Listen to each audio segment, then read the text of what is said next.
हम में अंश है उस रक्त का जो रणभूमि में बहने से कभी रुका नहीं। हमारी रगों में दौड़ रहा वही शौर्य जो शत्रु के आगे झुका नहीं। मातृभूमि एवं गौरक्षा की खातिर दादा परदादा ने रक्त बहाया है। स्मरण करें पुण्य दिव्य आत्माओं का, यह पुण्य अवसर हमने पाया है। उनके त्याग बल का हम पर भी असर हो। वीरों के वीर बसे सदैव मन में, वह सदियों तक अमर हो। उठो जागो हे वीर वंशजो, गौरव की यह बेला है। हम वंशज हैं वीरों के, दुनिया यह अब जानेगी। पराक्रम की हर ज्वाला को हर पीढ़ी पहचानेगी। कहती धरती कहता अंबर मुक्त मन से आज, जय हो जय हो जय हो वीर दादा जसराज।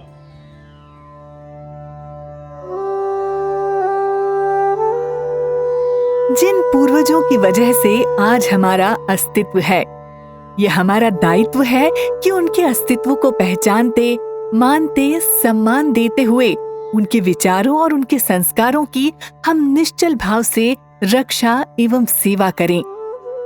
यही भाव आया कमलेश राजपुरिया के मन में जब उन्होंने हमारे कुल देवता और भारतीय इतिहास के एक साहसी योद्धा एवं गौ रक्षक वीर दादा जसराज जी के मंदिर को जीर्ण अवस्था में देखा।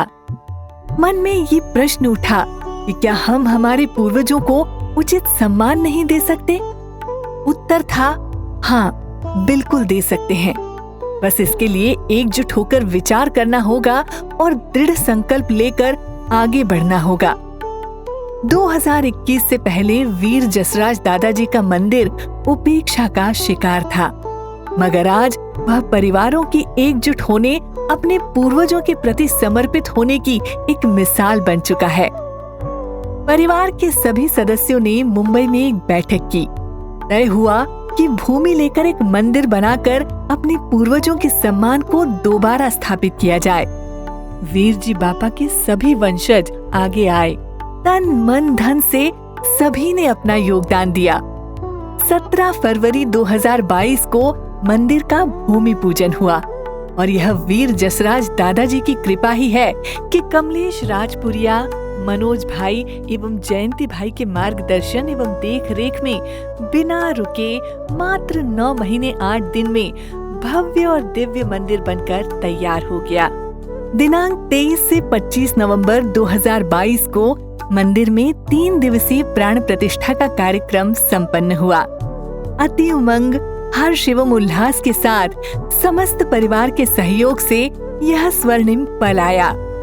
अब यह हमारे कुल की दिव्यता का एक पुण्य जीवंत स्थान बन चुका है।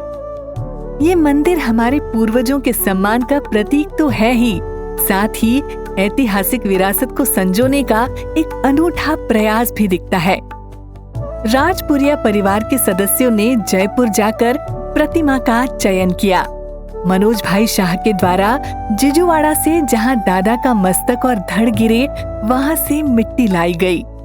माता आशापुरा की धुनी की मिट्टी भी लाई गई एवं अन्य विग्रह की रज भी लाई गई, जिसे गर्भगृह में रखा गया है।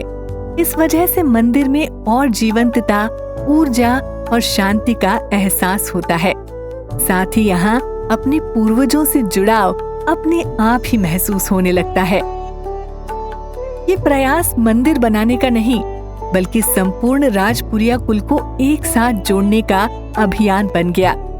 परिवार की वर्तमान और आने वाली पीढ़ियों को भी अब अपना इतिहास जानने, अपने कुल को समझने और अपने वीर वंशजों से प्रेरणा लेने में ये प्रयास अद्भुत परिवर्तन लाएगा।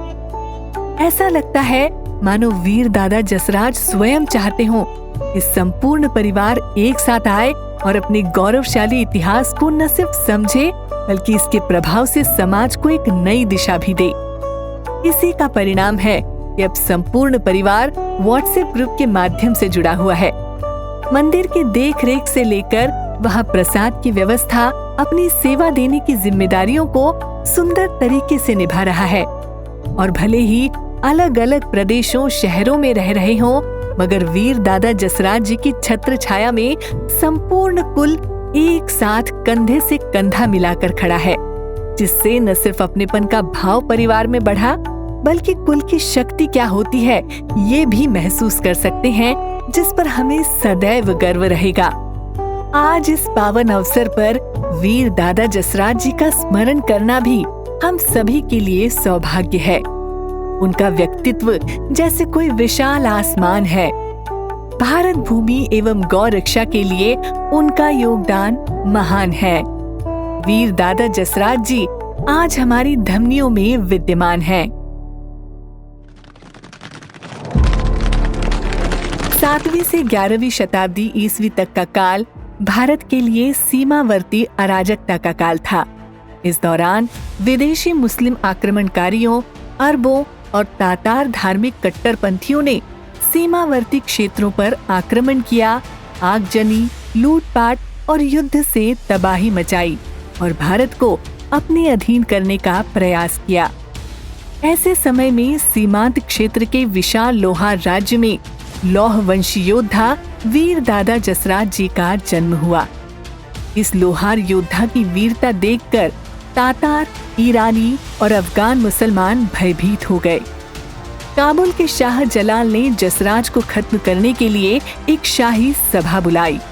ये जानने पर जसराज ने खुद को एक घोड़ा व्यापारी के रूप में पेश किया, काबुल पहुंचे और शाही सभा में प्रवेश किया। उन्होंने उस अफगान का सिर काट दिया जिसने उनके सिर के लिए 2 लाख स्वर्ण मुद्राओं का इनाम घोषित किया था और उनके सेनापति सिंधु शर्मा ने शाह जलाल को उसके सिंहासन में भाला मार दिया। वीर जसराज दादा ने कई लड़ाइयों में ऐसी बहादुरी दिखाई।